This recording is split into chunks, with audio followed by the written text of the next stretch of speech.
Bonjour Nicolas Dupont-Aignan. Bonjour madame. Vous êtes président de Debout la France, député de l'Essonne. Des camps de migrants sont évacués ce matin dans le nord de Paris, en Seine-Saint-Denis. Le gouvernement passe aux actes. C'est de la fermeté? Enfin une évacuation, mais pour les mettre où? Le vrai problème de l'immigration aujourd'hui en France, c'est de traiter les causes. Or, le gouvernement enfin prend conscience du problème et me rend raison ou nous rend raison à tous ceux qui disent depuis des années ça ne peut pas durer comme ça. Simplement, les mesures, j'allais dire les mesurettes qui ont été annoncées ne vont pas traiter le problème.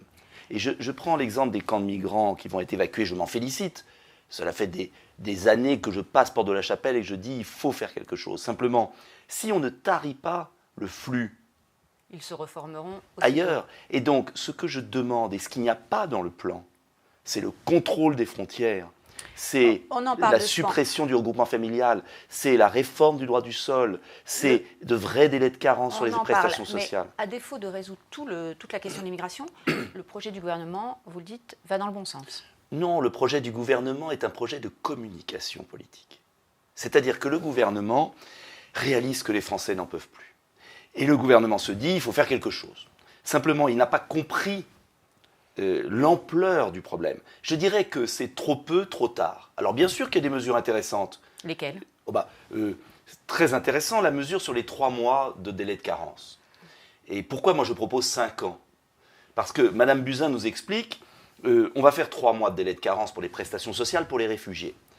Et elle dit, comme je le dis depuis des années, mais ça n'interdira pas de soigner les maladies graves grâce à des soins d'urgence. Eh bien alors, pourquoi elle ne le fait pas pour l'AME comme nous le proposons? C'est-à-dire supprimer l'aide médicale d'État et la remplacer par des soins d'urgence dans des dispensaires qui permettront à la fois de soigner et d'éviter bien évidemment des épidémies, mais qui permettront d'arrêter le gaspillage. Donc ce que je veux dire, c'est que le gouvernement en fait, et d'ailleurs je m'en réjouis quelque part, nous donne raison, ouvre une première porte, mais les Français, en voyant les mesures du gouvernement, vont comprendre que ce gouvernement est incapable de résoudre le problème. N'a-t-il pas quand même trouvé un point d'équilibre entre des mesures que certains jugent trop laxistes, comme vous, et d'autres qui estiment que c'est trop répressif? Mais non, il n'y a aucun point d'équilibre.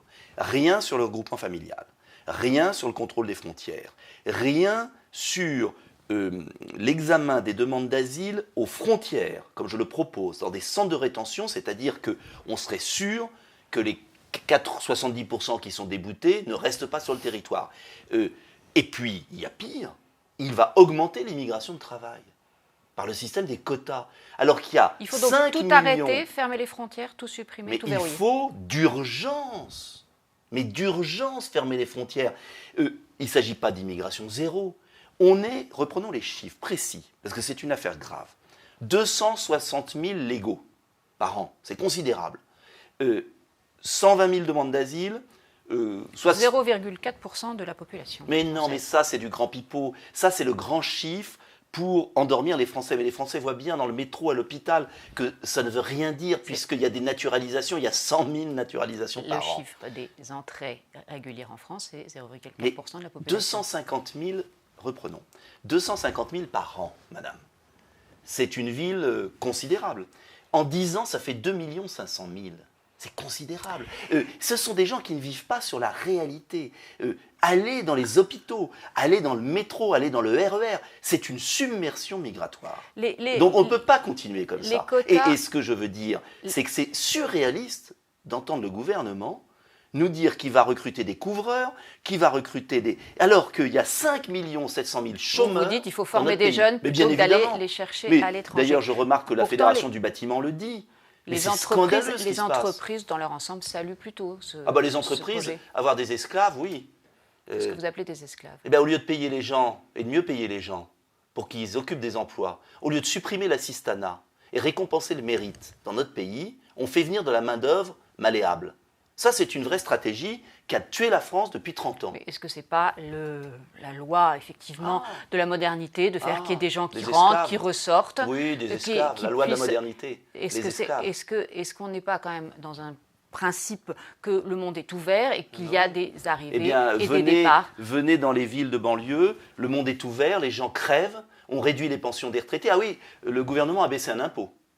Le seul impôt qui va baisser cette année, quasiment, c'est la taxe sur les titres de séjour. Non mais attendez, je veux dire, il y a un moment, il y a 18% des jeunes, je voyais le chiffre hier dans un grand journal du soir qui n'est pas suspect d'être de mes idées, il y a 18% des jeunes qui n'ont ni emploi, ni formation, ni avenir. Ces 18%, on ne peut pas mettre en place des dispositifs de formation. Et je vois que Mme Pénicaud met en place un dispositif pour les migrants et les réfugiés, hébergement, on les loge, on les emploie. Et les jeunes des zones rurales qui sont en train de crever, on les abandonne. Des esclaves ou des dispositifs d'hébergement? On abandonne nos jeunes, on réduit l'APL, on a des universités surchargées et on nous explique qu'il faut faire venir plus d'étrangers. Eh bien moi, très bien, on va expliquer ça aux prochaines élections et il y aura un choix. Moi, je propose une autre politique. Et la politique que je propose, vous fermez les frontières. Je ferme les frontières, j'assimile ceux qui sont là, car il faut assimiler. Je revois l'aide au développement, car il faut développer l'Afrique. On ne s'en sortira pas s'il n'y a pas un vrai plan d'aide à l'Afrique. Et entre parenthèses, notamment sur l'aide médicale d'État, je préférerais qu'on supprime l'aide médicale d'État et qu'on ait une vraie coopération médicale avec les pays d'Afrique, car ce serait plus utile de soigner les gens là-bas que de les faire venir en France pour les soigner. Donc il ne s'agit pas d'un plan de fermeture, il s'agit d'un plan, au contraire, d'équilibre que je propose. C'est-à-dire, on assimile les étrangers qui sont sur notre sol, on s'occupe de l'Afrique, et parallèlement, on bloque l'immigration, car on ne peut plus accepter tant de migrants. Emmanuel Macron est arrivé à mi-parcours de son mandat. Quel bon point lui décernez-vous, s'il y en a un? Pas beaucoup. Un bon point de communicant politique et de propagande. C'est-à-dire qu'on n'a jamais vu dans notre pays une telle propagande en faveur d'un chef d'État. D'ailleurs, au point que les Français... Qu'est-ce que vous appelez propagande? Propagande, c'est un système médiatique dans l'ensemble qui nie, qui fait un déni de réalité. Mais l'opinion commence à changer. Moi, je pense qu'Emmanuel Macron sera battu en 2022, à plat de couture, et nous ferons Par tout... qui? Ah, on verra, par le meilleur. Le meilleur, c'est-à-dire que je crois vraiment que ce pouvoir est aux abois. Et sur l'insécurité, sur l'emploi, la misère, les dernières mesures d'indemnisation chômage, la réforme des retraites sera son tombeau. Parce que les Français vont commencer à comprendre que la réforme des retraites est vraiment la dernière étape de la paupérisation Alors justement, du pays. c'est un hiver social compliqué qui se profile pour le gouvernement, dire. avec des manifestations, des grèves. Vous êtes un partisan de l'ordre, vous appelez au calme? Mais au calme, mais je demande au gouvernement de changer de politique, car le pays va exploser. La réforme des retraites va entraîner une baisse des retraites des salariés du privé et des fonctionnaires considérable. Je publierai le 19 novembre un plan alternatif, car je veux proposer autre chose. Il faut absolument garder les 25 meilleures années. Car avec le système à points, l'ensemble des Français vont perdre énormément. Et ils commencent à le comprendre. Et d'ailleurs, on voit bien que le gouvernement est très embêté parce qu'il est en train de rétro-pédaler sur les retraites. Parce qu'on ne peut pas condamner un pays à la misère. Et j'aimerais qu'au contraire, il ait une politique économique de baisse des charges sur les PME qui investissent en France. Pour moi, le salut du pays, c'est de baisser les charges sur les PME, de baisser les impôts massivement, mais uniquement sur ceux qui investissent et produisent en France. C'est du Made in France. C'est la seule solution, c'est ce que fait Trump aux États-Unis et qui a marché. Vous le dites, il y a un moment où ça va péter, pour employer je vos ne termes. sais pas. C'est aussi le discours de Philippe Martinez ou de Jean-Luc Mélenchon. Oui, et alors, c'est pas le problème. Moi, j'aimerais qu'on sorte de la crise par des mesures raisonnables. Je crois qu'on peut baisser les charges des entreprises, qu'on peut renforcer le produire en France, qu'on peut recréer un dynamisme économique qui permette de payer les prestations sociales. Le gouvernement fait tout l'inverse. Il a réduit les impôts des plus riches. Il n'y a pas d'irrigation sur le terrain, et il s'attaque maintenant encore plus aux retraités, aux classes moyennes. Eh bien, quand un pays n'a plus d'intérêt à travailler, quand un pays n'a plus d'intérêt, quand il est pressuré de partout, ben, il y a un moment, ça pète. Et j'aimerais que le gouvernement le comprenne avant que ça pète. Voilà. Moi, je ne me réjouis pas de voir le pays paralysé, loin de là. Je ne suis pas M. Martinez ni M. Mélenchon, je dis simplement qu'il y a une autre politique économique à conduire et une autre politique sociale.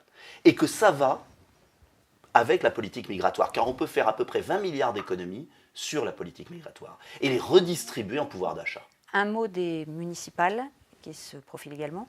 Vous avez longtemps appartenu au RPR, à l'UMP. Oui. L'investiture de Rachida Dati à Paris, vous en pensez quoi? J'attends de voir ce qu'elle va proposer.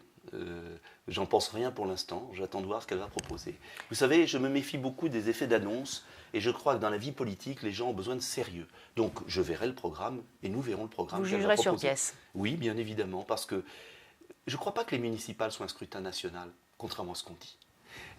Au municipal, quelle sera les gens, la position de Debout la France? Des au cas alliances par cas, avec le au cas par cas. Rassemblement national, au cas le par cas, Rassemblement national au cas par il cas? n'y aura pas d'alliance générale, je les ai refusées, parce que pour moi, un maire, c'est une équipe, une personnalité, un projet.